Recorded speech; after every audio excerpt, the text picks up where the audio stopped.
The confession was written in blood-dark ink on a single folded sheet of paper, and it was sitting on Ruby Prescott's kitchen table when she came downstairs at dawn, her rifle already in her hands, her heart already slamming against her ribs like a trapped animal. She had heard nothing. That was the part that terrified her most. She had spent 3 years sleeping with one eye open, one hand on that rifle, listening for every creak of a floorboard, every whisper of wind against glass that might mean someone had finally come to finish what Harlan Coe had started. And yet somehow, in the deep blue hours before sunrise, someone had walked through her locked door, crossed her kitchen floor, set that paper on her table and walked back out again without making a single sound. Ruby stood at the foot of the stairs in her nightgown with bare feet on cold pine boards, the rifle aimed at nothing, scanning every corner of the room. The fire in the hearth had burned to orange embers. The door was still shut. The window latch was still thrown. Nothing was out of place except for that piece of paper. She moved toward it the way you move toward a rattlesnake slowly, watching everything around it instead of the thing itself. Her name was written on the outside fold, not her full name, just Ruby, in handwriting she had never seen before but which somehow carried the weight of a person who chose every word deliberately, who did not use 2 letters where one would do. She unfolded it with one hand, keeping the rifle in the other. She read it once, then again, then a third time because the words would not arrange themselves into something her mind could accept. At the bottom, below a confession that covered 3 paragraphs and accounted for every dark secret she had been trying to survive for the past 3 years, there was a single line written separately from the rest, as though added after the author had already decided the letter was done and then found himself unable to stop. It said, "Now you can sleep without watching the door," and below that a name, a full name signed in the same careful hand, Matthew Chandler. Ruby sat down hard in the kitchen chair, the rifle across her knees, staring at that name. Outside, the sun was just beginning to break the horizon over the Kansas flatlands, painting the sky a burning copper that she barely noticed. The coffee she had not yet made, the bread she had not yet baked, the day she had planned stretching out ahead of her, now completely unrecognizable. Matthew Chandler had signed a confession that would end Harlan Coe's empire, destroy the corrupt sheriff who served him, and free every farmer and widow in Barrow County from the shadow that had been crushing them for 6 years. Matthew Chandler, who most people in Ember Creek believed to be nothing more than a quiet drifter who worked occasional odd jobs, who sat alone at the back of the saloon nursing a single drink for 3 hours, who never caused trouble and never invited conversation. Matthew Chandler, whose dark eyes had found hers across the length of a crowded street 3 months ago and held her gaze for exactly 4 seconds before he looked away, and who she had not been able to stop thinking about since. He had just given her a weapon powerful enough to destroy the most dangerous man in the territory, and he had done it by sacrificing himself. Because anyone who knew Harlan Coe understood what this confession would cost the man who had written it.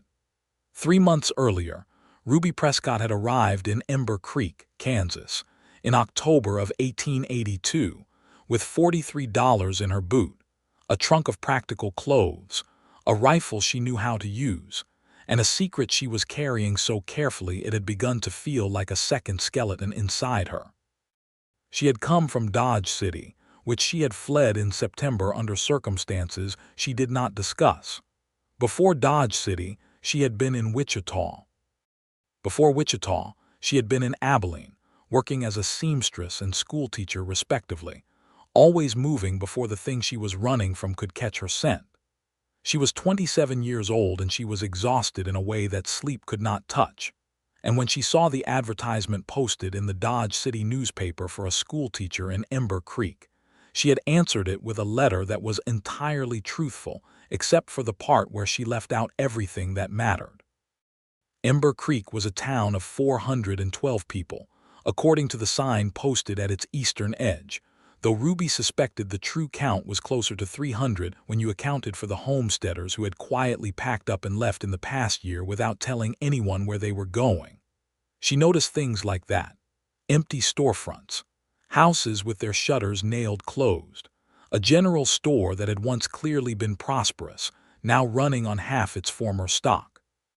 She noticed the way people in town kept their eyes down when they passed the sheriff's office.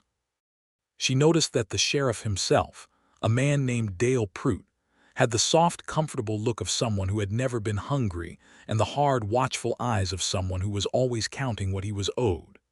She noticed that the biggest ranch outside of town, a spread of land so vast it consumed the horizon to the west, belonged to a man named Harlan Coe, whose name people spoke the way they spoke about bad weather as a fact of life, something to be endured, not challenged. She had seen men like Harlan Coe before. She had spent 3 years trying to escape one. What she had not seen before was Matthew Chandler. She first noticed him on her 4th day in Ember Creek, when she was walking from the schoolhouse to the mercantile to purchase chalk and a new primer for the older children. He was standing outside the livery stable, adjusting the cinch on a tall bay horse with the careful, unhurried movements of a man who was comfortable with silence. He was somewhere in his early 30s, lean through the shoulders but solid in a way that suggested work rather than leisure, with dark hair that needed cutting and a jaw that carried 2 or 3 days of stubble. He wore a plain canvas coat, dark trousers, worn boots, and nothing about him was remarkable except for the way he went utterly still when he noticed her looking at him. Most men in a frontier town looked back at a woman the way they looked at anything that crossed their path, with a quick, assessing glance that was more reflex than attention. Matthew Chandler did not do that. He went still, and then he looked at her with a focused, careful attention that was nothing like a stare and nothing like a dismissal, and she had the uncomfortable and oddly thrilling sensation of being genuinely seen by someone for the first time in a very long while.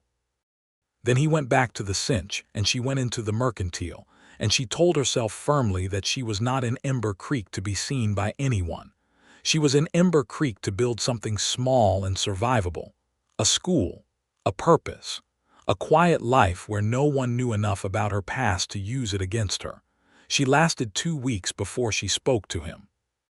It was at the general store, on a Tuesday afternoon in late October, when the first real cold of the season had swept down from the north, and everyone in town was suddenly thinking about firewood and heavy blankets. Ruby had her arms full of flour, salt pork, dried beans, and a bolt of wool flannel she intended to make into a proper winter coat, and she was trying to navigate the narrow aisle near the back of the store without dropping anything, when the stack in her arms tilted critically, and she resigned herself to the embarrassment of dropping everything on the floor. Matthew Chandler's hands appeared from her left side and steadied the bolt of flannel before it could take the rest of the stack down with it. "Thank you," she said, surprised. "Yes," he said. It was such a stripped-down response that she looked at him directly, trying to decide if it was rudeness or economy. His expression suggested economy. He was watching her with that same focused, careful attention, and up close she could see that his eyes were a dark gray-green, the color of sage in deep shadow, and that there was something behind them that she recognized from her own mirror, a person who had learned to be watchful as a matter of survival. "Ruby Prescott," she said, because something about him made her want to offer a piece of herself first, to show she was not afraid. "The new school teacher." "I know," he said. "And you are," he paused just slightly, not long enough that most people would notice, but she noticed. "Matthew Chandler, you live in town, near enough." He helped her carry her purchases to the front of the store, refused payment when she tried to offer a coin for his trouble, touched the brim of his hat in a gesture that was polite without being performative, and walked out. She watched him through the store window, mounting that bay horse and riding west toward the edge of town with the unhurried ease of a man who had somewhere to be but was not afraid of being late. West, she noted, toward the Coe Range. She did not sleep particularly well that night, and she told herself it was the wind. November came in cold and gray, and Ruby settled into the rhythm of Ember Creek with the practiced efficiency of someone who had built a life from scratch more than once. She was good at it by now. The way she could make a rented room feel inhabited within a day. The way she could learn a community's rhythms within a week and know which neighbors were kind, which were merely civil, and which were watching her with the calculating attention of people who collected information for reasons she would not like. She identified Harlan Coe within her first week, not by meeting him. He had not yet visited town during her time there, but by the space he occupied in every conversation. He was the weight behind why prices at the general store had jumped in the past 2 years. He was the reason 3 families had left their homesteads in the past 6 months, their land now absorbed into Coe's ever-expanding range. He was the name behind which Sheriff Prout stood like a kept dog waiting to be deployed. She learned, from a kind older woman named Agnes Hartley, who ran the town's only boarding house, and whose tongue was loosened by a genuine concern for the new schoolteacher, that Coe had arrived in Barrow County in 1876, with money no one could quite account for, and an appetite for land that had not lessened in 6 years. That he ran his operations through a network of hired hands, foremen, and legal instruments that kept his hands technically clean, while his enforcers did the dirty work. That Sheriff Prout was not merely on Coe's payroll, but had been installed in his position by Coe's influence over the county commission. That 2 men who had tried to formally challenge Coe's land claims in territorial court had subsequently had accidents. That the word accidents was always said by people in Ember Creek, with a particular flatness that communicated everything it needed to. Ruby listened to all of this with the calm, careful attention of someone filing information away for later use, and she felt the cold, familiar weight of recognition settling into her bones. She had known a man like Harlan Coe. She had, in fact, spent the better part of 3 years running from the consequences of what she had seen him do. His name had been Victor Lyle. He had operated out of Abilene. He had employed, among his many useful people, a man who had served as a hired enforcer, a man who went by the name of Thomas Reed, and who had, on a January night in 1879, put a bullet in the back of a homesteader named James Whitfield in Ruby's direct presence, on the orders of Victor Lyle, because James Whitfield had been organizing other homesteaders to formally contest Lyle's water rights claims. Ruby had been teaching school in Abilene at the time. She had been walking home late from a parents' meeting, crossing through an alley she had crossed 100 times before, when she heard voices and flattened herself against the wall in the dark just long enough to see Thomas Reed put that gun to the back of a man's head and hear Victor Lyle say, in a voice like a closed door, "Clean this up." She had run. She had run and she had kept running because Victor Lyle was still alive, and Thomas Reed was still alive, and she was still the only witness to a murder that both of them would very much prefer remain unwitnessed. She had never stopped watching the door. It was a Sunday afternoon in mid-November when she encountered Matthew Chandler again, not in town, but on the road between Ember Creek and her rented house on the eastern edge of the county. A small clapboard place that belonged to a widow who had moved to live with her daughter in Topeka and had left the property in the care of the land office. Ruby had been walking back from the Hartley boarding house after Sunday tea with Agnes, and the weather had turned faster than expected, a cold, driving rain sweeping in from the northwest that plastered her coat to her back and reduced visibility to a gray wall. She heard hoofbeats and turned, her hand going automatically to the pocket of her coat where she kept a small Remington Derringer, not enough gun for serious trouble, but enough to make serious trouble pause. It was Matthew Chandler on his bay horse, coming down the road at an easy canter, and he pulled up when he saw her, rain running off the brim of his hat in a steady stream. He looked at her. He looked at the road ahead of her, which was still a half-mile of muddy nothing before she reached her house.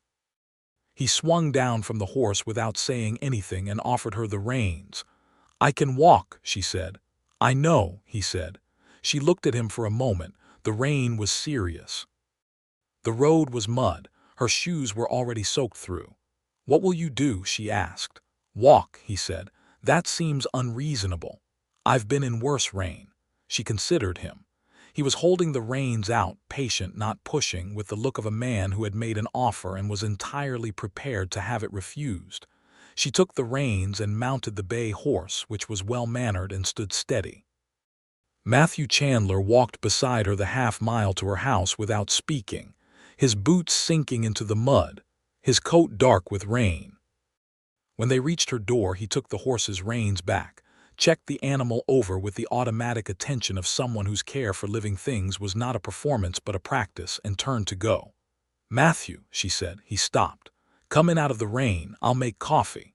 He stood in the rain for a moment, and she could see him weighing something, not reluctance exactly, more like a man who had learned to be careful about which doors he walked through.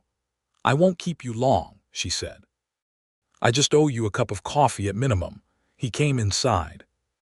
He stood in her kitchen with rain dripping from his hat brim onto her floor and looked around the room with those quiet, observant eyes, and she had the sudden awareness that she was letting a man she barely knew into her home, and that she did not feel even slightly afraid of him. That absence of fear, after 3 years of constant vigilance, was remarkable enough that she paused over it. She made coffee. She hung his coat by the fire. She sliced bread and put out butter, and the jar of apple preserves that Agnes had given her, and they sat across her small kitchen table, and she watched him wrap both hands around the coffee mug the way people do when they are colder than they want to admit. "How long have you been in Ember Creek?" she asked. "About a year."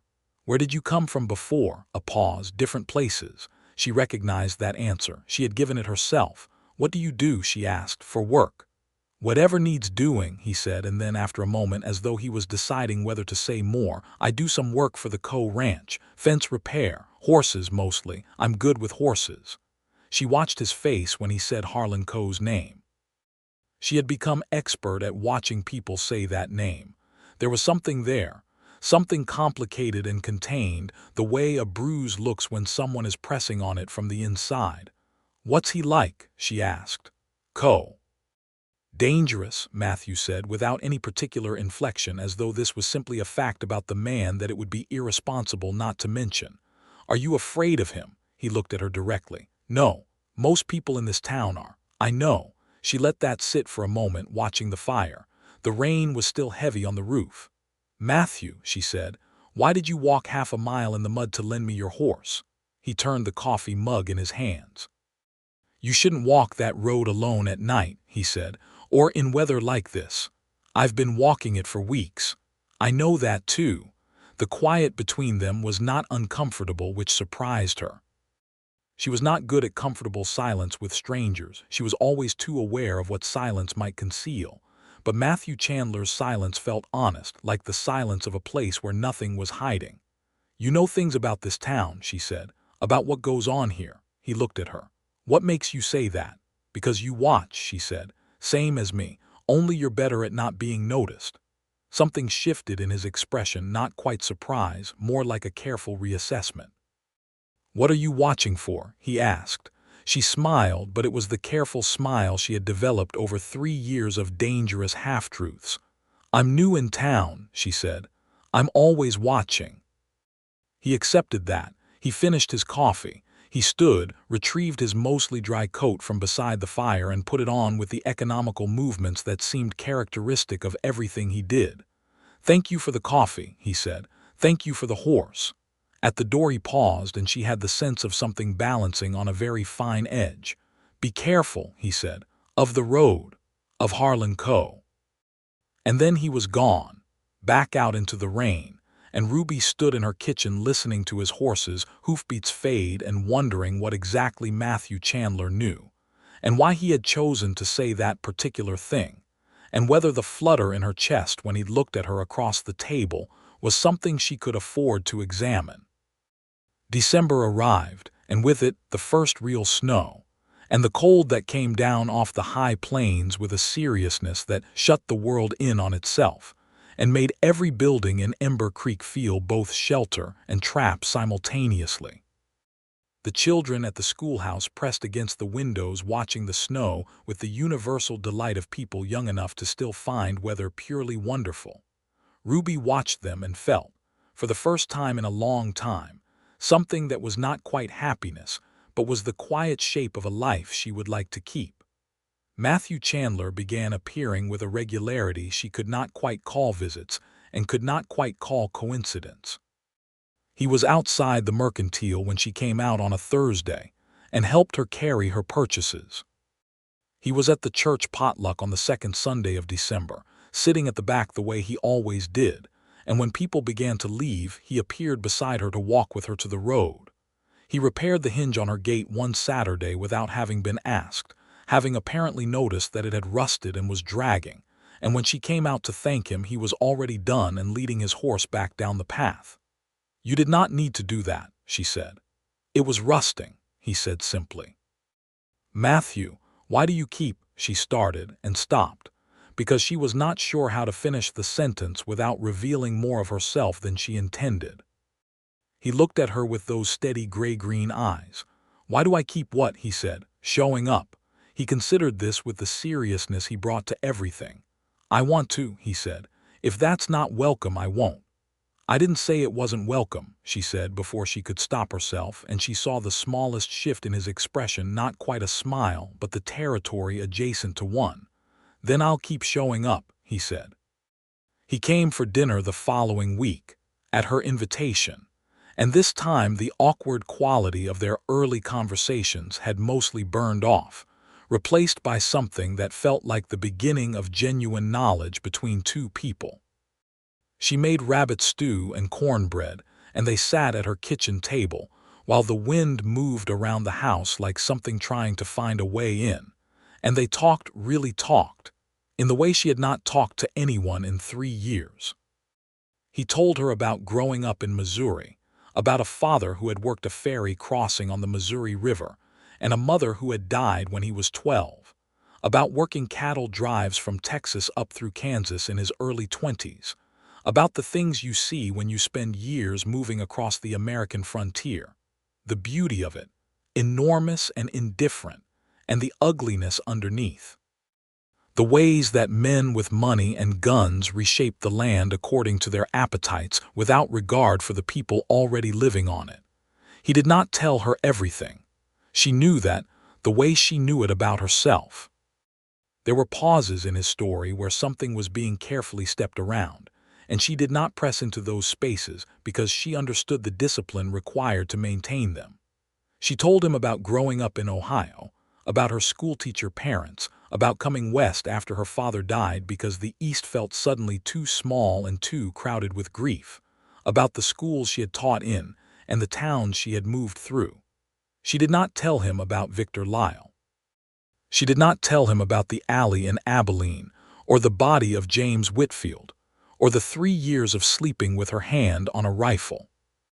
But she told him more than she had told anyone since she had started running, and the experience of being partially known, after years of deliberate obscurity, felt like blood returning to a limb that had been numb. By the time they had cleared the dishes and the fire had burned low, they were sitting close enough to the hearth that their chairs were almost touching, and the conversation had slowed into a comfortable warmth that was different from the charged awareness of earlier.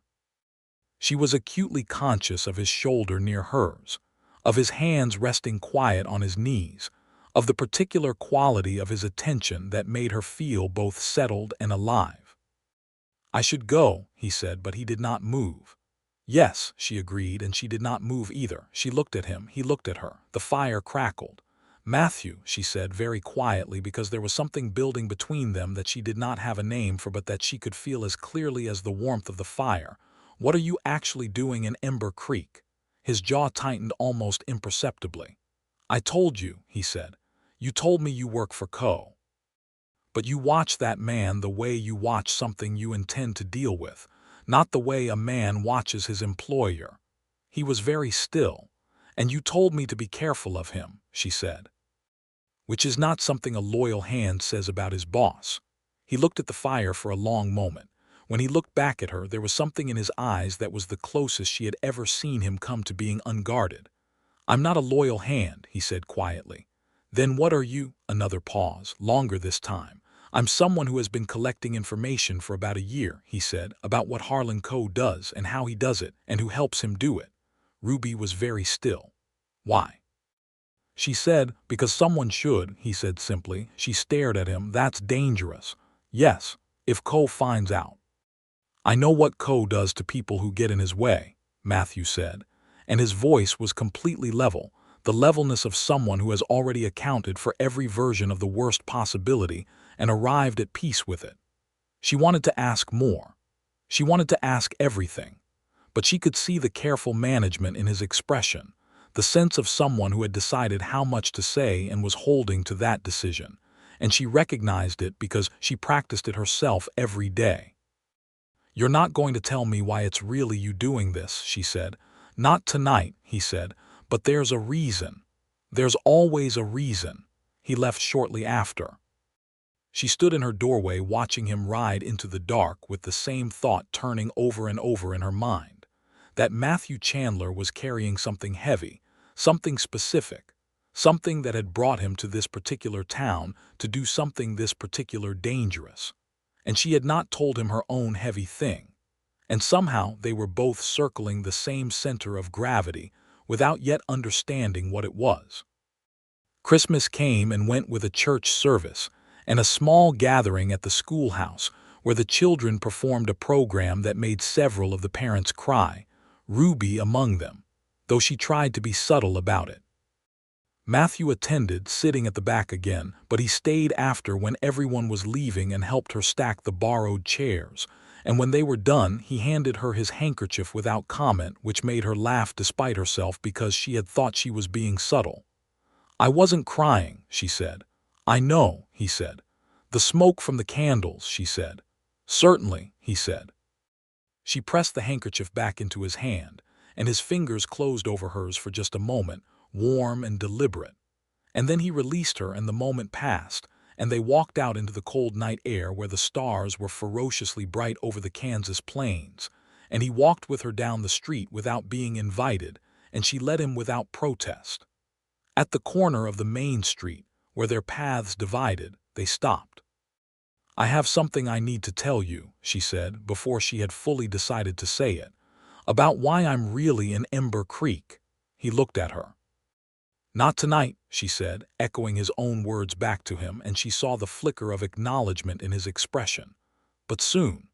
When you're ready," he said. "I've been running from something," she said, and that was more than she had intended to give him, but it felt necessary, felt like laying down part of a burden she had been carrying alone too long. "For 3 years, and I thought coming here might mean I could stop running. But I'm starting to think Ember Creek might have its own version of what I was running from."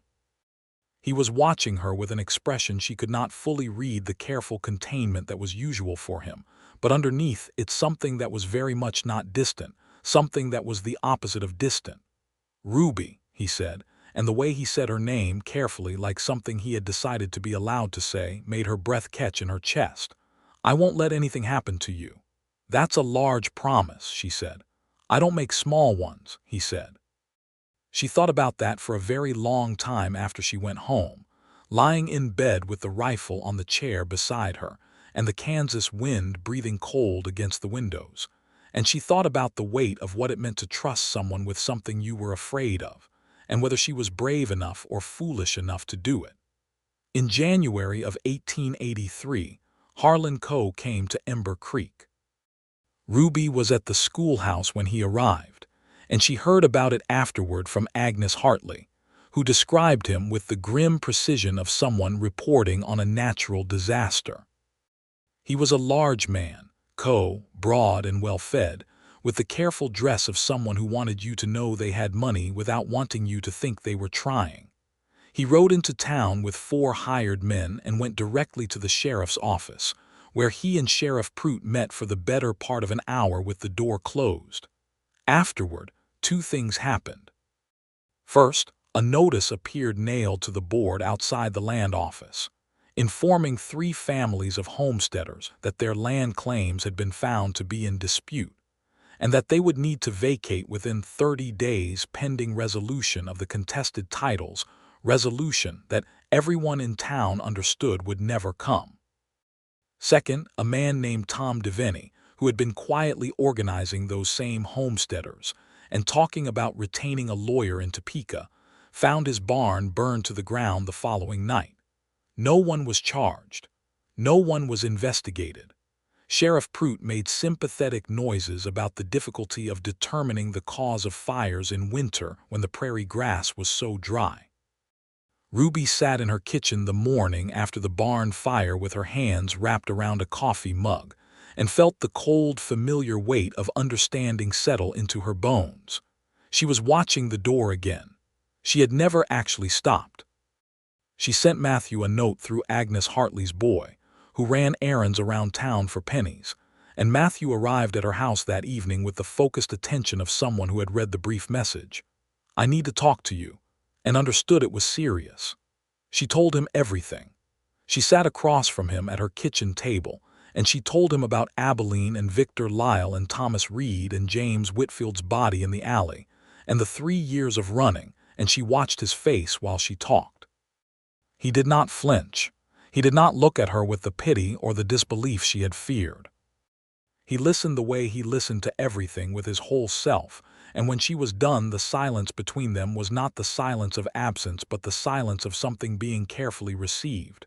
"You've been carrying this alone," he said. "Yes. For 3 years.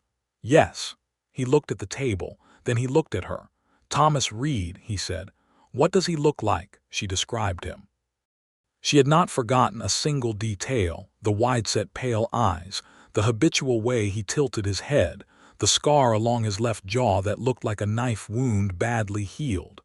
Matthew's expression did not change exactly, but something in it became extremely careful. "Matthew," she said slowly. He looked at her. "Do you know him?" A long pause, the longest pause she had ever seen from him. "I have seen a man matching that description," he said, "in the company of Harlan Coe." The kitchen was completely silent except for the fire. "Thomas Reed is working for Harlan Coe," she said. "I believe so," he said. "I didn't have a name for him." "Then he followed me here," she said, and heard her own voice come out very flat and very steady, the way her voice got when she was most frightened. "Or he was already here and I walked into it. Or it is a different man," Matthew said carefully. "I want to be honest, I am not certain. But you think it's likely?" Another pause. "Yes," he said. "I think it's likely." She sat with that for a moment. The terror of it wanted to send her to her feet, to her trunk, to the road out of Ember Creek and whatever lay beyond it. She had become very practiced at the particular discipline of not running until she had thought it through completely. "Tell me what you know about Coe," she said. "Everything." He looked at her for a long moment, and she understood that he was making a decision about trust that was the mirror of the one she had just made. "There is something I have not told you," he said. "I know," she said. "Tell me." He was quiet for a moment that stretched. Then, "I was a deputy marshal," he said. "Federal. Out of Judge Parker's court in Fort Smith." She stared at him. "Was," she said. "I resigned my commission 8 months ago," he said. "But not before I spent a year building a case against Harlan Coe that no one in Washington seemed particularly interested in prosecuting. He has friends in places that matter. The land grabs, the intimidation, the men he has working for him, all documented and all ignored." His voice was entirely even, the evenness of someone who had processed this particular betrayal thoroughly. "So I came here on my own." "To do what?" "To finish documenting what he has done," Matthew said, "and to find a way to put it in front of someone who cannot be bought. A territorial judge who is not connected to Coe's network. A newspaper that will print what it receives, or ideally both." "You're building a case," she said. "I have been building it for a year." "And if Thomas Reed is here," she said slowly, following the thread to where it led, "then Victor Lyle and Harlan Coe may be connected. Which means what I witnessed in Abilene might be part of a larger pattern that crosses state and territory lines," Matthew said. "Which changes the jurisdiction question entirely. A federal murder charge is harder to ignore than a county land dispute. She looked at him. He looked at her. The fire between them and the terrible symmetry of two people who had been, separately, gathering pieces of the same puzzle. "You said you resigned your commission," she said. "I did. But if you had evidence of a federal crime, I could bring it to a federal prosecutor directly," he said, "without needing Parker's office as an intermediary, without needing any of the people who buried my original case." "Matthew," she said, "how dangerous is what you are doing?" He met her eyes steadily. "Very," he said. "And you're doing it anyway?" "Yes, why?" She said, and she meant the deeper why, the personal one, the one that explained the year he had spent alone and quietly building something that might get him killed. He looked at the table, then back at her. "A man named Eli Connors," he said, "was a homesteader in a county west of here. He had 4 children and a wife named Clara. Harlan Coe wanted his land. Eli Connors refused to sell. 2 years ago, Eli Connors had an accident." The word had the same particular flatness that people in Ember Creek used. "Clara and the children moved back east to her family. I had been, before I resigned, assigned to investigate Coe. I arrived 3 weeks after Eli Connors died. I saw what was left of the family that had been on that land." He stopped. "That was enough." Ruby was quiet for a moment. "Were you friends with him, Eli Connors?" "No," Matthew said. "I never met him. That was not the point. The point was that it happened. The point was that if someone had done their job the year before, it would not have happened. I had not done my job the year before. Because you were assigned elsewhere." "Because I was assigned elsewhere," he said, "and because I trusted the system to work, and because Harlan Coe had friends in the system." She understood. She understood it completely, the way you understand something that resonates with your own most specific grief. "I watched a man die," she said, "and I ran instead of going to the authorities because I was afraid of what Lyle could do, and I have spent 3 years telling myself that running was the only option and not quite believing it." "You couldn't have gone to the authorities in Abilene," Matthew said. "Lyle had them too." "I know that," she said, "most days." "What do you want to do?" he said. "Right now, with what we know." She thought about it. She thought about the 3 families about to lose their homesteads. She thought about Tom Devaney's burned barn. She thought about James Whitfield in the alley in Abilene, and Eli Connors, and Clara Connors and her 4 children going back east. She thought about how long she had been watching the door. "I want to end it," she said, "both of it, Coe and Lyle together if they're connected. I want there to be something that cannot be ignored." "That's going to require taking some risks," Matthew said. "I've been taking risks for 3 years just surviving," she said. "At least this way the risk goes somewhere." He nodded slowly. And the thing between them, the thing that had been building since November through rain and coffee and Christmas candles and careful half-truths, settled into something that felt like partnership and something else that was not quite partnership, and was considerably more frightening and considerably more necessary. They began meeting regularly in January, with the practical cover of Matthew occasionally visiting in the evenings, which, small towns being what they were, generated some gossip that Ruby decided to simply inhabit rather than deflect. Let people think what they liked. It provided a reason for him to be at her house. He brought what he had collected: letters, documents, testimony from homesteaders willing to put their names to paper, records of land transfers that could be traced back through the territorial office to show the pattern of how Coe operated. Ruby brought her teacher's eye for organization and structure, the ability to arrange information into a narrative that was clear and logical and left no room for a prosecutor to claim confusion. She was, it turned out, extraordinarily good at this. She was also learning things she had not known about Matthew Chandler, incremental and specific, the way you learn a landscape by crossing it on foot rather than by looking at a map. She learned that he woke early and was always quieter in the mornings, not unfriendly but not yet fully present in the world, which she found oddly endearing in someone who presented otherwise as so entirely self-contained.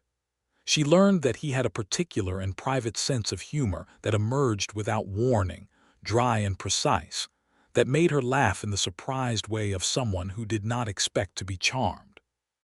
She learned that he was unfailingly careful of other people, not in the performed way of men who wanted to be seen being careful, but in the automatic way of someone for whom the comfort and safety of the people around him was simply a fact of how he moved through the world. She learned that he noticed everything about her, not in the way that made her feel watched. She had spent 3 years being too carefully watched by the wrong people, but in the way that made her feel known. He noticed when she had slept badly and made the coffee stronger without comment. He noticed when she was anxious and sat close enough that she was aware of his warmth without pressing her to talk. He noticed when she was happy, and something in his face when she laughed was so quietly and completely pleased that it made her heart do something complicated and frightening. By February, she had stopped pretending she was not in love with him. The realization arrived not as a revelation, but as a recognition, the sense of turning around and discovering that something had been there for a while, and you had simply not looked directly at it. She was in love with Matthew Chandler in the way that had nothing romantic or convenient about it, the way that was deep and specific and rooted in the actual person, rather than any idea of a person. She loved him for his silences and his economies. She loved him for the confession about Eli Connors and the way the weight of it still lived in him. She loved him for the coffee and the gate hinge and the handkerchief and the half-mile walk in the rain. She loved him for the fierce, quiet competence with which he was dismantling something genuinely dangerous, because it was simply the right thing to do. She did not tell him. Not yet. There was too much else at stake, too many moving pieces, and she had a strong instinct that Matthew Chandler was not a man who would be told something like that and be able to simply continue as before. He would either walk away to protect her from the danger he was in, or he would not walk away, and she was not ready for what not walking away would mean while everything was still unresolved. In February, she confirmed Thomas Reed. She saw him in the alley behind the general store on a gray Tuesday afternoon, talking with another of Coe's men, and the recognition hit her in the stomach like a physical blow. The wide-set pale eyes, the scar, the particular tilt of his head. 3 years and he had not changed enough to provide any doubt. She walked past the alley without slowing, her pulse loud in her ears, and she did not stop until she had turned 3 corners and found herself in the schoolhouse with her back against the closed door and her hands shaking. She sent for Matthew. He arrived that evening and she told him what she had seen, and she watched his jaw set in a very particular way that was the closest she had seen him come to anger. "You're certain," he said. "I would be certain in my sleep," she said. "I have seen his face in my sleep for 3 years." He was quiet for a moment. She could see him working through something internally. "Ruby," he said, "I need to tell you something." "Tell me." "If Reed is confirmed here," he said carefully, "then the connection between Lyle and Coe is real, and that means the federal murder case is also real. A connected murder case is something that cannot be managed at the local level. If we can get this to the right federal prosecutor, then both of them are finished," she said. "Yes, but it requires getting out of here. It requires taking what we have to Topeka or further, and Coe will know if his network starts to unravel. If we are not very careful, we won't get the chance," she said. "No," he said, "we won't." She looked at him. "So we need to be very careful. And fast," he said, "before Reed recognizes you." "He may already have," she said.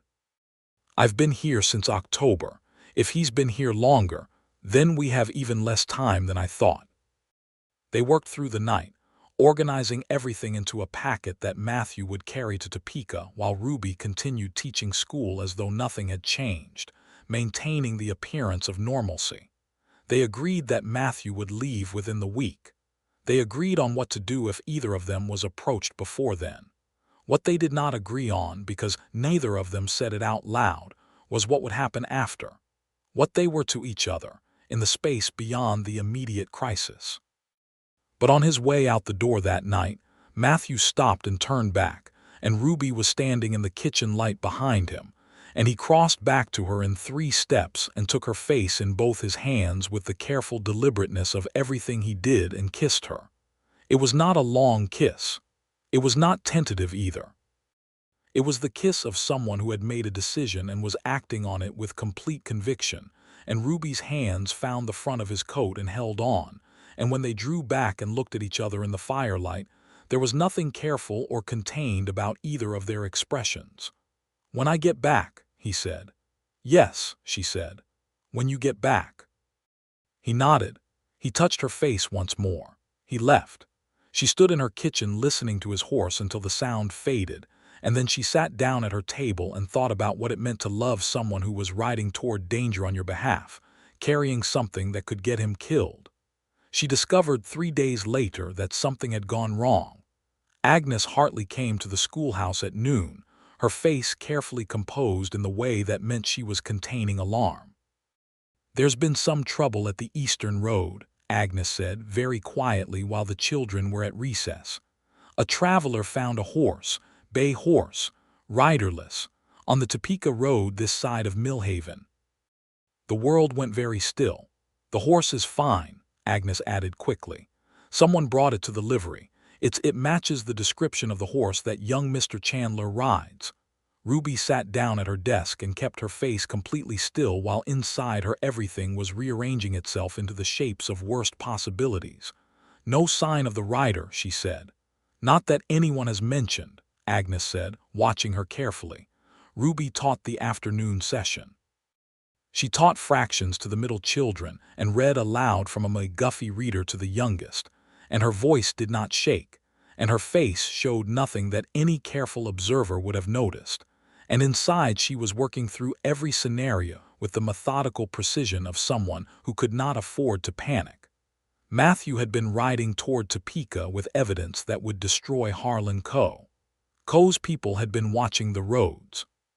Someone had talked, or someone had followed, or someone had simply been in the right place at the wrong time. Either Matthew was alive and had gone to ground somewhere, or he was not. She rode home at dusk. Agnes's boy had retrieved the bay horse from the livery on Ruby's behalf, and she was unspeakably grateful for the older woman's quiet, practical intelligence. And she sat in her kitchen with the rifle across her knees and the Remington in her pocket and every door and window checked twice, and she thought about what to do. She had copies of most of the documents. Matthew had not trusted all of it to a single trip. The originals were with him, but she had her own record of the testimony and the land transfer records and the letter that connected Coe's financing to a network that crossed into Missouri and Kansas both, and she had her own testimony about Thomas Reed and Victor Lyle. She could wait. She could act. Waiting was watching the door forever. On the second night after the riderless horse, she woke at 3 in the morning to a sound she could not immediately identify, and was at the door of her bedroom with the rifle in hand before she was fully conscious. The sound had been her latch, the front door latch. She stood at the top of the stairs in the dark, listening to nothing, and then she came down the stairs slowly, covering every corner the way she had learned to do, and moved through the kitchen to the front door. It was closed, latched, everything as she had left it. On the kitchen table there was a folded piece of paper, her name on the outside, just Ruby, in handwriting she had never seen before but which carried the weight of a person who chose every word deliberately. She unfolded it.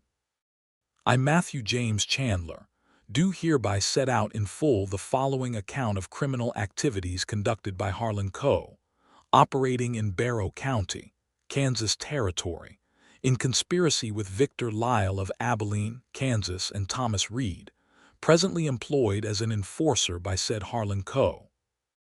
The murder of James Whitfield, witnessed by Ruby Prescott on the night of January 14, 1879, was ordered by Victor Lyle and carried out by Thomas Reed in furtherance of a land and water rights scheme coordinated between Lyle and Coe across 3 counties. In addition, the following acts of coercion, fraud, arson, and assault against the persons of homesteaders in Barrow County are documented and attested below, with physical evidence deposited with the federal prosecutor's office in Topeka under seal as of the date of this writing. She read it. She read every word. 3 paragraphs of specifics, of names and dates and documented acts, everything they had built together plus the final pieces he had clearly assembled on his own in the days before his horse came back without him. A complete case. A case that had been delivered to a federal prosecutor in Topeka before something had gone wrong on the road home. At the bottom, the single separate line, "Now you can sleep without watching the door," and his name, Matthew Chandler. She was still at the kitchen table when the sun came up, the confession in her hands, the rifle across her knees, her coffee going cold. She had read the letter 8 times. She had turned over every implication of every sentence. She had reached 2 conclusions. First, the case was real and the evidence was delivered. Whatever had happened to Matthew on the road, the confession existed. The federal prosecutor had the originals and she had this copy. Second, the letter said, "Now you can sleep without watching the door." It said now, present tense, which meant Matthew Chandler at the moment of writing this believed this to be true, believed the danger was over or nearly so, which meant he was alive, or had been alive when he wrote it, recently alive, given that the paper was fresh and the ink was clear. She spent the morning at the schoolhouse being a teacher. She spent the afternoon sending a very careful letter to the federal prosecutor's office in Topeka, identifying herself, confirming the evidence Matthew had brought, and providing her own witness testimony regarding Thomas Reed and Victor Lyle. Then she went to the livery and saddled the bay horse and rode west, toward the Coe Range, because if Matthew was alive that was the most likely direction, and because she was done waiting. She found him 3 miles from the Coe Ranch boundary, in a shallow ravine where he had taken shelter in the cedar scrub, with a bandaged arm and a bruise across his jaw that made her breath catch when she saw it, leading a borrowed horse he had apparently acquired from a homesteader's barn. "Ruby," he said, and the sound of it startled and relieved and something else, something she felt in her whole chest, was the most beautiful sound she had heard in 3 years. "You were on the wrong road," she said, "because the alternative was breaking down completely on horseback. They sent me on a detour," he said dryly. "Coe's men, I went cross-country." "Your arm," she said. "Grazed," he said. "Not serious, I've had worse." "You left that letter in my kitchen," she said. "In the middle of the night." "How?" "I came through the back," he said. "The kitchen window. I didn't want to wake you." "You could have woken me," she said, and her voice finally cracked on the last word just slightly, just enough, and she saw him register it. "I needed you to have it in case something happened to me," he said. "I couldn't risk leaving it somewhere else. And he stopped. "I thought you'd try to come after me. I needed you to stay safe." "I did come after you," she said. "I see that," he said, and the almost smile was there, and then she was off the horse and his good arm was around her and her forehead was against his shoulder, and she was doing the thing she had not done in 3 years, which was let someone else hold her weight for a moment. "It's over," she said into his shoulder. "The prosecutor has everything," he said. "Federal marshals were being organized when I left Topeka. Coe doesn't know it yet, but the warrants are coming.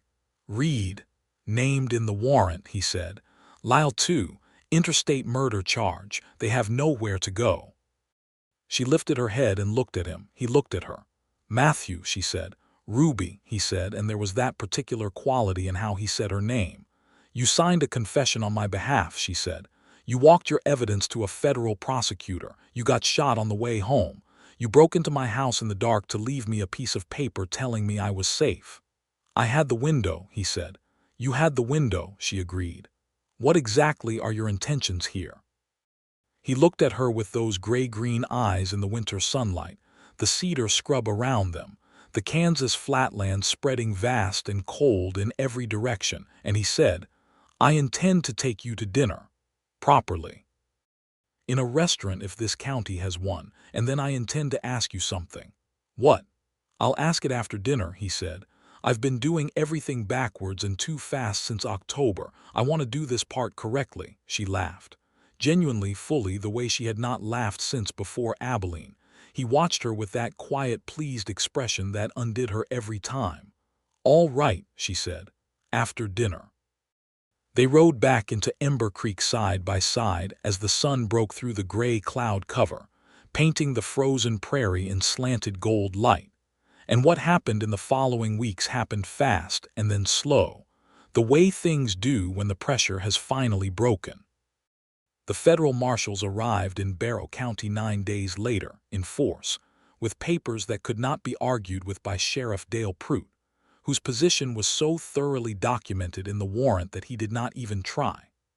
Harlan Coe was taken from his ranch house on a Monday morning in February, his hired men standing around the yard with the flat shock of people whose certainty of invulnerability has just been catastrophically revised.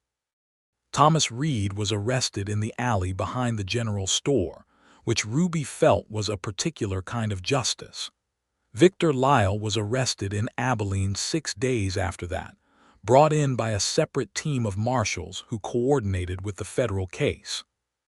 Ruby provided her written testimony from Ember Creek, then traveled to Topeka to provide it in person, and she stood in a federal prosecutor's office and told the story she had been carrying alone for 3 years with the steady, clear voice of someone who has finally found solid ground. The prosecutor, a thin, precise man named Aldrich, listened without interrupting, and at the end thanked her in a way that felt genuine rather than procedural. "You are the only witness to the Whitfield murder," he said. "Your testimony is the center of the Lyle case." "I know," she said. "Are you prepared for what that means when it goes to trial?" "Yes," she said. "I should have been prepared for it 3 years ago." He looked at her with something that might have been respect. "It is difficult to be prepared for something like that when you're alone and afraid." "I'm not alone now," she said. Matthew was with her in Topeka, because she had asked him to come and he had come immediately. And he sat in the anteroom of the federal prosecutor's office while she gave her testimony. And when she came out, his eyes went directly to her face to read how she was. And when she nodded to tell him she was all right, she watched something unknot in him. He took her to dinner that night in the best restaurant Topeka could offer, a white tablecloth establishment that felt faintly unreal compared to the kitchen table and the cold prairie. And he was wearing his best coat and his hair was finally cut, and he was the most handsome man she had ever seen, and she told him so, partly to make him uncomfortable. "Don't," he said, with the gravity of a man being profoundly inconvenienced by a compliment. "I'm simply observing what's there," she said. "You're doing it to see me turn red," he said. "I'm doing both," she said. He looked at her across the white tablecloth with the candlelight between them, and whatever he had intended to build up to over the course of the evening seemed to simply collapse into the present moment, because he set down his fork and looked at her directly and said, "Ruby, I would like to marry you, if you'll have me, if that's something you want." She had known it was coming. She had known for weeks that it was coming, and it still hit her in the chest like the first warm day after a long winter. "You said you were going to do this after dinner," she said. "We've been sitting here for 45 minutes, he said. "I've been attempting to wait and I can't." "You've been very patient," she agreed. "Ruby." "Yes," she said. "Matthew, yes, of course, yes." He reached across the table and took her hand and held it with the particular careful warmth she had come to associate with everything he did, and they sat in the candlelight with their dinners getting cold, and she felt for the first time in 3 years like the door behind her was not something she needed to watch. They were married in Ember Creek in April of 1883, at the small white church at the end of the main street, with Agnes Hartley crying happy tears in the front pew, and the children from the schoolhouse scattered through the congregation with the restless delight of people excused from lessons for something better. Tom Devaney, who had rebuilt his barn with the help of the county once Coe's grip had broken, stood as Matthew's witness. The ceremony was short because Matthew had an economist's relationship with unnecessary words, and Ruby kissed him at the end, with the fierce pleasure of a woman who has finally arrived somewhere she intends to stay. The spring that followed was a kind of revelation. Ruby had forgotten, somewhere in the years of watching and running, what it was like to simply live inside a day without the constant background frequency of vigilance. It was disorienting at first. She would catch herself cataloging exits in the mercantile, checking over her shoulder on empty roads, and Matthew understood this without her having to explain it, because he had his own version of the same thing, the habits of a man who had spent too long being a target. They found their way into the rhythms of a shared life with the same practical care they had brought to the case against Coe. They were, it turned out, extraordinarily well suited to the business of being together. They could share a house comfortably in silence. They could disagree with heat and without cruelty. They could laugh at the specific and private things that are only funny to two people who know each other completely. Matthew took on the position of deputy marshal for Barrow County, appointed by the federal authority that had replaced the old county commission in the reorganization that followed Coe's arrest. It was not exactly a return to his former commission. He had resigned that and had no interest in revisiting it. But it was work that used what he was good at and allowed him to stay in the place he had chosen, which was the place where Ruby was. Ruby continued teaching school through the end of the academic year, and then spent the summer reorganizing the school's resources, writing a proposal for a better schoolhouse building, and discovering in late June that she was pregnant. She told Matthew at breakfast, because there was no elaborate way to tell Matthew things. He received information most efficiently when delivered directly, and she knew him well enough by now to know that ceremony would make him anxious rather than moved. He went very still for a moment. Then he set down his coffee mug and stood up from the table and crossed to where she was sitting and crouched down in front of her so their faces were level, and looked at her with an expression that had stripped away every layer of practiced containment. "Are you well?" he said. "Are you feeling well?" "Very well," she said. "We should see Dr. Carver," he said. "Matthew. Today, if possible." "Matthew," she said, taking his face in both her hands. "I'm all right. We have time. Breathe." He breathed. He covered her hands with his and held them against his face. "Ruby," he said. "I know," she said. Their son was born in March of 1884 in the house that they had by then purchased outright, the widow's clapboard house that had been Ruby's rental, expanded now by a room that Matthew had built himself over the previous summer with the methodical craft he brought to everything physical. The birth was difficult and long, and the doctor was there for most of it, and Matthew was not allowed in the room, which he bore with a contained anguish that Agnes Hartley, who was attending Ruby, later described as the most restrained panic she had ever witnessed in a man trying not to be a problem. When Agnes brought him in afterward to the room where Ruby was tired and intact and holding a small red-faced person wrapped in flannel, Matthew sat on the edge of the bed and looked at both of them with an expression that had no practiced containment in it whatsoever, and Ruby, who was exhausted beyond the reach of her usual composure, said, "Say something, Matthew." "I don't have words," he said. "You never do," she said, which was somewhat unjust, but she was very tired. "His eyes," Matthew said, which was not quite a sentence but was something. "They're going to change," she said. "Baby's eyes change. Dr. Carver told me." "I know," he said. "I know that." He reached out one finger and the baby, with the indiscriminate reflexivity of the very new, wrapped a hand around it, and Matthew's expression was the most undone thing Ruby had ever seen on any human face. They named him Daniel James Chandler.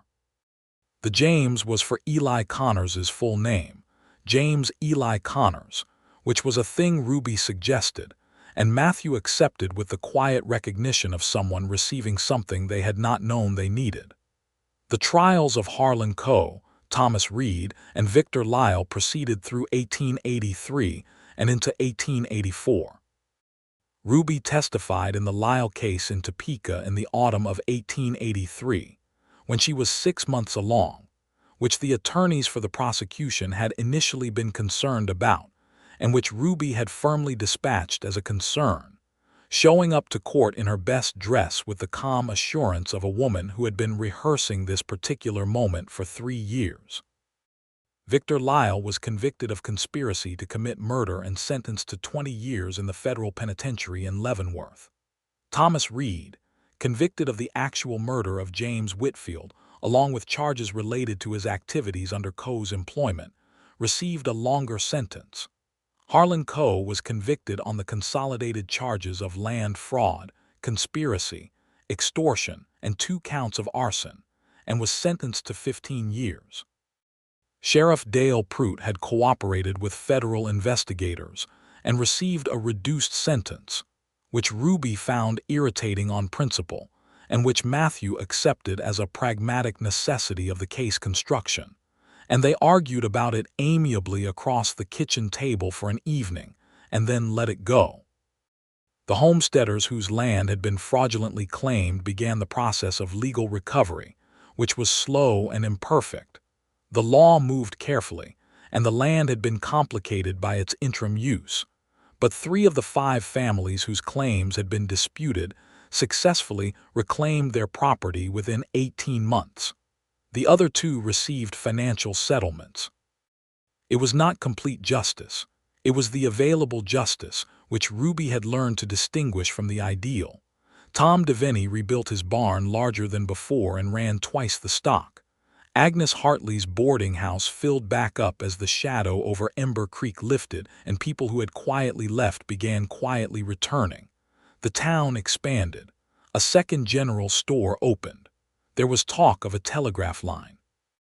The new schoolhouse was approved and built in the summer of 1884, while Ruby was home with Daniel, and when she returned to teaching in September, she walked into a proper building with actual windows and sufficient desks, and a wood stove that drew without smoking, and she stood in the middle of it for a long, quiet moment feeling something that was the specific pride of having contributed to a thing that would outlast her presence in it. Daniel, who had his father's gray-green eyes once they settled and his mother's obstinate patience, was a solemn and curious child who liked horses and books in roughly equal measure, and who followed Matthew around the property with the particular devotion of a very small person who has identified the person they intend to become. Matthew, who had not known how to be a father, and who approached the project with the same methodical seriousness he brought to everything, turned out to be extraordinarily good at it, present and consistent, and steady in a way that did not require explanation because it simply was. Ruby watched them together in the evenings, Matthew in the yard with Daniel on his hip pointing at things, and naming them with the earnest vocabulary of a large man talking to a very small person, and she felt the particular fullness of a life that had arrived somewhere she had not dared let herself imagine when she was sitting in Dodge City reading an advertisement for a schoolteacher position and deciding whether she was brave enough to try once more. She was brave enough. She had been brave enough the whole time. She had just needed somewhere to put it. By the winter of 1884, with Daniel nearly a year old and pulling himself up against the furniture with an expression of fierce concentration, and Matthew at the kitchen table in the lamplight going over county paperwork with a coffee mug at his elbow, Ruby sat across from him knitting a small wool hat and watched him work and felt the particular profound ordinariness of a life that is genuinely good. "Matthew," she said. He said, without looking up. "Are you happy?" He looked up then with the slight wariness of a man who does not entirely trust unexpected questions. "Yes," he said. "Are you asking because you think something's wrong?" "No," she said. "I'm asking because I want to hear you say it." He looked at her for a moment, the lamplight, the sleeping baby in the next room, the coffee and the paperwork and the knitting and the fire. "Yes," he said. "I'm happy. Ruby, I am the most." He stopped, clearly encountering the limits of his vocabulary, which was extensive in most areas and somewhat deficient in the direction of declarations. "Yes," he said again, more firmly, as though the word could carry everything he could not quite arrange. "That will do," she said, smiling at her knitting. "I could try again," he offered. "You do not need to," she said. "I know what it means when you say yes and then look at me that way." "What way?" "The way you're doing now," she said. He looked away. "You're difficult," he said. "You knew that in October," she said. "You showed up anyway." "I did," he said, and the almost smile was there, the one she had collected from the very first like a private treasure. "I would show up again." "I know," she said. "I would let you in." He reached across the table and covered her hand with his, just briefly, the way he had always touched her, with deliberation, with intent, with the warmth of someone who does not touch things carelessly. Then he went back to his paperwork and she went back to her knitting, and Daniel slept in the next room, and the fire kept them against the Kansas winter, and that was enough. That was everything. In the spring of 1886, their second child was born, another boy, which they had not expected but received with the same gratitude as the first. They named him Robert Cole Chandler, for Ruby's father, whose name had been Robert and whose surname she had carried west and intended to carry forward. Robert came into the world considerably more efficiently than Daniel had, and Matthew, permitted into the room this time at Ruby's firm insistence, was present for it, and held his wife's hand through the last hard hour and did not look away even when she told him, at one particularly strenuous point, exactly what she thought of men in general. "Fair," he said, which made her laugh in the middle of everything, which the doctor later said was probably the most unusual thing he had witnessed in 30 years of practice. Robert, unlike his solemn elder brother, was loud from the first breath and continued to be, in the way of certain second children who understand that the territory has already been surveyed, and the best approach is simply to claim it immediately. Daniel, at 2 years old, received his brother with a careful and possessive fascination that gradually evolved into a devotion that expressed itself, in the way of elder brothers, primarily through bossiness and occasional generosity. Matthew built them a proper bedroom by that summer, expanding the house again, and Ruby chose curtains for the windows and planted a kitchen garden along the south wall, and trained a climbing, rose up the fence post by the gate, which was a thing she had always wanted and had not allowed herself before because she had not been certain she would stay anywhere long enough to see it bloom.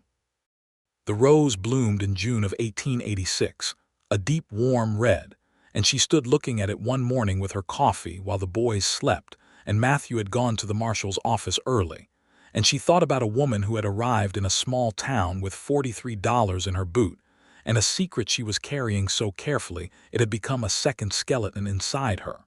She thought about the letter on the kitchen table. "Now you can sleep without watching the door." She had not been watching the door for over 2 years. She went inside and made breakfast, and when Matthew came home at noon she put food on the table and poured his coffee and sat across from him in the full warm light of a June midday, and she told him about the rose. "It bloomed," she said. He looked at her. "Good," he said, with the particular quality of someone who understands what the rose means even though the rose is just a rose. "I want to plant more," she said. "Next spring." "We have space along the fence," he said. "I know," she said. "I was thinking we might also need more space in general." He looked at her again, the more careful look. "Ruby," he said. "It's early yet," she said, "but probably November." He set down his fork. He looked at her for a moment with that completely uncontained expression, the one that had no practiced distance in it. "Are you well?" he said. "Very well," she said, smiling. "We should see Dr. Carver," he said. "Matthew." "This week," he said. "Breathe," she said. He breathed. He reached across the table and took her hand. Outside, Daniel's voice carried from the yard where he was engaged in some serious project with a collection of sticks and rocks that had been occupying him since breakfast, and Robert was awake upstairs producing the preliminary sounds that indicated he would shortly require intervention, and the rose was blooming on the fence, and the coffee was hot, and the door behind Ruby Prescott was just a door. She squeezed her husband's hand. He squeezed back. The third child arrived in October of 1886, ahead of schedule, in the way of third children who have already been briefed by their siblings on efficiency. She was small and dark-haired and extraordinarily loud, and Daniel, at 3, declared her unremarkable compared to his rocks and sticks collection, but subsequently spent an enormous amount of time sitting beside her wherever she was placed. Robert, at 7 months, was too small to have a formal opinion, but expressed instinctive approval through the medium of reaching toward her whenever she was within range. They named her Clara. For Clara Connors, who had taken her children east after Eli died, and whom neither of them had ever met, but whose name had lived in the house since Matthew first said it on a winter night in Ruby's kitchen before either of them had admitted what they were to each other. It was the right name. It had always been waiting to be someone. Matthew held his daughter in the lamplight the night she was born, the boys asleep in the next room, Ruby finally resting in the exhausted deep sleep of the just delivered, and he sat with Clara against his chest and listened to her breathe the new small breathing of a person who has just arrived in the world and is still deciding what to make of it. He thought about Eli Connors briefly, the way he always did, not with guilt anymore, which had taken years to set down, but with something that was simply acknowledgement, memory as respect rather than wound. He thought about a folded piece of paper on a kitchen table, and the 4 seconds across the length of a crowded street in October, and half a mile of mud in the rain, and a woman who had spent 3 years watching the door and who now slept without her rifle within reach. He thought about the confession he had written, and meant every word of, and the single line at the bottom that had been the truest thing he had ever put down in writing. Clara Chandler blinked her dark eyes open and looked at her father with the serious, unfocused gaze of the very new. "Hello," Matthew said quietly. She blinked. "You're going to be all right," he told her. "All of you are." Outside, the Kansas night was enormous and cold and full of stars, the prairie stretching out in every direction under a sky so clear it hurt to look at. Inside, the fire was warm, and Ruby was sleeping, and the boys were sleeping, and Matthew Chandler sat in his chair with his daughter breathing against his chest, and felt the full weight of a life that had arrived at the place it was always trying to reach. He did not make small promises. He intended to keep this one for a very long time.